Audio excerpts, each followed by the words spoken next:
শিক্ষার আমাকে রাষ্ট্রকে দিতে হবে, আমি অসুস্থ আমাকে চিকিৎসা রাষ্ট্রকে দিতে হবে, আর তাবুক আমাকে খাবার রাষ্ট্রকে দিতে হবে, আমার মাথার উপরে ছাদ নাই ছাদের অবস্থা রাষ্ট্রকে করতে হবে।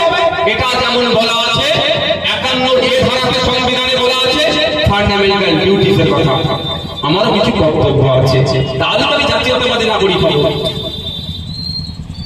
তো ওই ডিউটি হিসাবে আমি আপনাদের বলি, এসআইআর এর নামে অযথা আতঙ্কিত করা হচ্ছে, আমাদেরকে হয়রানি করার চক্রান্ত হচ্ছে। আতঙ্কিত কারা করছে? তৃণমূল করছে। আর হয়রানি চক্রান্ত কারা করছে? বিজেপি করছে। তাহলে আমাদের কাজ কি হবে? না আতঙ্কিত হওয়া, আর হয়রানির শিকার যারা করতে এসছে তাদের জবাব দেওয়া। দেখুন, আজকে বিএলআরদেরকে মুখ্যমন্ত্রী বলছে এই করবেন না, সেই করবেন না, হ্যাঁ করবেন না, তা করবেন না। যে নামগুলো কে তুলেছে ভাই, অবৈধ নামই যদি তুলে থাকে কে তুলেছে? এই বিএলআরই তো বুথ লেভেল অফিসার। তো এরাই এতদিন ধরে অবৈধ নাম ঢুকিয়েছে। এবার তুমি হাত দিয়ে কাটো। যেটা ভয়ের কারণ হচ্ছে দি ভোটার বাট ডাউটফুল হবে, এটা আমাদেরকে নজর রাখতে হবে। আমরা বলেছি প্রয়োজনে ইসিআই ইলেকশন কমিশন অফ ইন্ডিয়াকে আমরা সহযোগিতা করব। আমাদের এলাকায় দাদু মারা গেছে, বাপ মারা গেছে, এখন এসে কিন্তু ভোট ঠিক কবর থেকে দিয়ে দেয়, শ্মশান থেকে দিয়ে দেয়। আর ভোটের সময় দাদুকে বাবাকে পাওয়া যাবে, কবর থেকে উঠে এসেছে, নালে শ্মশান থেকে গিয়ে ভোট দিয়ে দিচ্ছে। সেই নামগুলো বাতিল করতে হবে না ভাই? ইটাহার আপনার বাড়ি মালদাতে শহরে উঠে চলে গিয়েছে, ওখানে ভোটার কার্ড বানিয়েছে, একটা তো ভাই ডিলিট করতেই হবে। এটা তো অসুবিধা কোথায়? ইটাহারও থাকে, কাজের সূত্রে মহারাষ্ট্র চলে গিয়েছে, ওখানে ভোটার কার্ড বানিয়ে ফেলেছে, একটা তো ভাই ডিলিট হবে। এর অসুবিধা কোথায়? অসুবিধা যে জায়গাটা সেটা হচ্ছে কি, প্রথম কথা হচ্ছে আতঙ্ক। আমাকে আতঙ্কিত করা হচ্ছে, ঠিক যেভাবে সিএ এনআরসি আতঙ্কিত করেছিলেন না, সব নাকি তাড়িয়ে দেবে, তাড়িয়ে দেবে, কজনকে তাড়িয়েছি কারের ভাই একটু বলবেন? আর আমি কি বলেছিলাম? অমিত শাহ বাবার ক্ষমতা নাই, একটাও ভারতীয়কে বলেছিলাম, বলেছিলাম। আমি কিন্তু মামলা সুপ্রিম কোর্টে করেছিলাম সিএনআরসি নিয়ে, এটা মাথায় রাখবেন। মোদী আমাকে টাকা দিচ্ছে, বিজেপি আমাকে টাকা দিচ্ছে, আর আমি আবার বিজেপির বিরুদ্ধে মামলা করছি। কি দিনকাল পড়লো ভাই, বলছি না আমাকে টাকা দিচ্ছে, আর ওদের প্রত্যেকটার বিরুদ্ধে আমি যে মামলা করেছি, এই আপনার ওয়াকাফের বিরুদ্ধে মামলা করেছি, সিএনআরসির বিরুদ্ধে মামলা করেছিলাম, কিন্তু ওরা আমাকে টাকা দিচ্ছে, ওদের টাকাই ওদের বিরুদ্ধে মামলা করছে। বেশ ভালোই চলছে, বলো খেলা। যেটা সমস্যা, সংখ্যালঘু ভাইদেরকে সব থেকে বেশি ভয় দেখাচ্ছে, সংখ্যালঘু ভাইদেরকে আমি বলবো আতঙ্কিত হবে।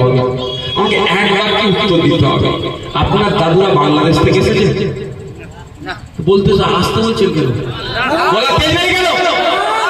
আপনার দাদুরা বাংলাদেশ থেকে এসেছে, পাকিস্তান থেকে এসেছে, আফগানিস্তান থেকে এসেছে, তাহলে ভয় ভয় পাচ্ছেন কেন? প্রথম কথা বলো, ভয় পাচ্ছেন কেন? আপনার শিকড় তো এখানকার, তাহলে আপনি ভয় পাচ্ছেন কেন? আপনার ভয় যদি লাগে একটা জায়গায় আপনি শুনলে নেন, সেটা হচ্ছে ডকুমেন্টসের নামের বানানগুলো আছে। মোহাম্মদ আব্দুল করিম মোল্লা নাম আছে ভোটার কার্ডে, আধার কার্ডে আব্দুল করিম মোহাম্মদ মোল্লা, স্কুল সার্টিফিকেটে মোল্লা মোহাম্মদ আব্দুল করিম, এই হয়নি? আবার মোল্লা বানান ভুল, আব্দুল বানান ভুল, কে ও আগাইয়ের করিম, কে এ আগাইয়ের করিম, এই হয়নি? এই হয়ে আছে ভাই, এটা ঠিক করে নেন। আর নাকে তেল দিয়ে ঘুমান, কি বললাম? এটা ঠিক করে নাকে তেল দিয়ে ঘুমান। আপনার বাড়িতে কাগজ আছে, আপনি খুঁজে পাচ্ছেন না, সেটা আপনার ব্যর্থতা। আজকে আপনাদেরকে আমি খুঁজবে সে রাস্তাটা বলে দিচ্ছি। আচ্ছা, আপনারা যারা এখানে আছেন, যারা মুসলিম সম্প্রদায়, যারা বেশি ভয় পাচ্ছেন, ভয় খাওয়ানো হচ্ছে, ভয় পাচ্ছে না, ভয় খাওয়ানো হচ্ছে। আমি তো ভয় পাইনি, আমার কাছে আমার দাদুর ভোটার লিস্ট আছে, আমার কাছে সবার দাদুর ভোটার লিস্ট পাবেন। ওই দেখো, আপনাদের এখানে দেবে, যারা ছেলে খুলে দেবে, এ আছে না, কি বলে রেখে সাইবার কাফে কাফে আছে, বা একটা ছেলে আপডেটেড ছেলে আছে, তাদেরকে বলবে সব বার করে দেবে। ভাই আমি বলবো, অনুরোধ করবো, যারা জানেন পাশের লোকের সহযোগিতা করবেন, আতঙ্কিত হবেন না। এটা মাথায় রাখবেন যে আমার দাদু ভারতের দেশকে স্বাধীন করার লড়াইয়ে যুক্ত ছিল, এটা মাথায় রাখবেন, আতঙ্কিত হবে। আমাকে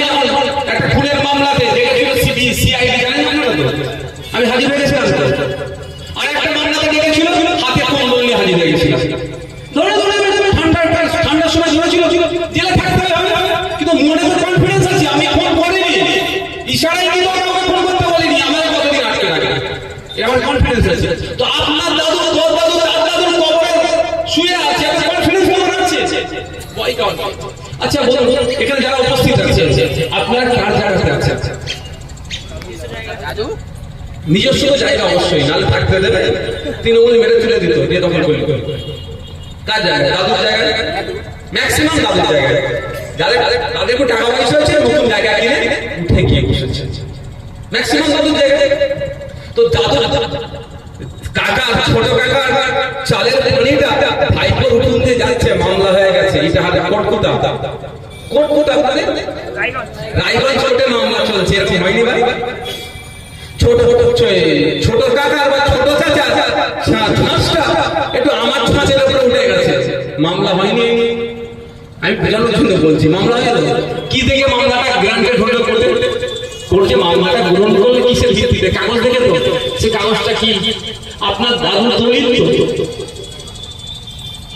তো ওইটাই তো আপনার কাছে হাতিয়ার।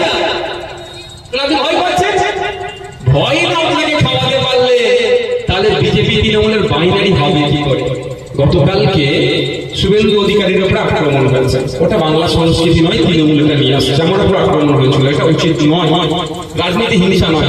কিন্তু দেখবেন যখন আক্রান্ত হচ্ছে, যখন আক্রমণ করছে, ওদের মাথায় টিভির সামনে ঘুরছিল, আদৌ ওরা মুসলমান কি সেটা চেক করতে হবে। দ্বিতীয় কথা, হয়তো মুসলমান হলেও দেখবেন শুক্রবার বা মসজিদে ধারে যায় না, 5 ওয়াক্ত তো দূরের কথা, কিন্তু ওই দিনকে মাথায় উঠে করে কেন এসেছে? এইটাই তো বাইনারি পলিটিক্স, এইটাই তো বাইনারি পলিটিক্স। তাহলে কি হবে? শুভেন্দু কি বলছিল শুনেছিলেন না? মুসলমানদের 90% ওখানে মুসলমান ছিল, ওখানে রোহিঙ্গা ছিল, তাহলে ওর পলিটিক্স করা উনুনে হাওয়াটা কে লাগাচ্ছে বলবেন একটু? তৃণমূলের হিন্দু মুসলিমের পলিটিক্স আছে। তো এসআইআর আপনাকে আমাকে আতঙ্কিত করতে পারলে তাহলে আমি তৃণমূলের বলে উঠে বলবো কি করি? একটা প্রকল্পের নাম বলুন, আপনার এলাকার যে সমস্ত তৃণমূলের নেতারা আছে তাদেরকে বলতে বলুন যে মুসলমানদের কাছ থেকে তুমি ভালো করে ভোট চাইবে, আদিবাসীদের কাছ থেকে আলাদা করে ভোট চাইবে, দলিতদের কাছ থেকে আলাদা করে ভোট চাইবে, নমশূদ্রদের কাছ থেকে আলাদা করে ভোট চাইবে। একটা প্রকল্পের নাম বলুন যে প্রকল্পের জন্য মুসলমানরা তোমাকে ভোট দেবে, যে প্রকল্পের জন্য আদিবাসীরা তোমাকে ভোট দেবে, যে প্রকল্পের জন্য দলিতরা তোমাকে ভোট দেবে, যে প্রকল্পের জন্য রাজবংশীরা তোমাকে ভোট দেবে, যে প্রকল্পের জন্য কোথারা তোমাকে ভোট দেবে। একটা প্রকল্পের নাম বলতে বলুন, আলাদা আছে, পারবেন না। তাহলে কিভাবে ভোটটা নিতে হবে? আর মুসলমানদের ভোট দিতে সব থেকে বেশি দরকার, কিভাবে নিতে হবে? এই আতঙ্কিত করে আমি আছি, তোমার ভোটার লিস্টে নাম কাটা করবে না, আমাকে ভোট দাও, তোমাকে আমি রেখে দেবো, এরকম হবে কি জোড়া তালিতে চলে ভাই? আচ্ছা বলুন, যে রোগটাকে ধরবেন না মানুষটাকে ধরবেন, কোনটা ধরা দরকার? আমার তো মনে হয় রোগ ধরা দরকার। রোগটা হচ্ছে সাম্প্রদায়িক রোগ, রোগটা হচ্ছে ধর্মীয় বিভাজনের রোগ, তো এই রোগ থেকে নির্মূল করতে হবে। এইখানে যে ঘাস কাছে দেখতে পাচ্ছেন, তাহলে গরু আসলে তো ছেড়ে দিন এখানে, আর এখানে যদি ঘাসের বদলে ঘাস যদি না থাকে গরু আসতো। ও তৃণমূল আছে বলে বিজেপি আসছে, তৃণমূলকে বন্ধ করে দিলে বিজেপি আসা বন্ধ হয়ে যেত।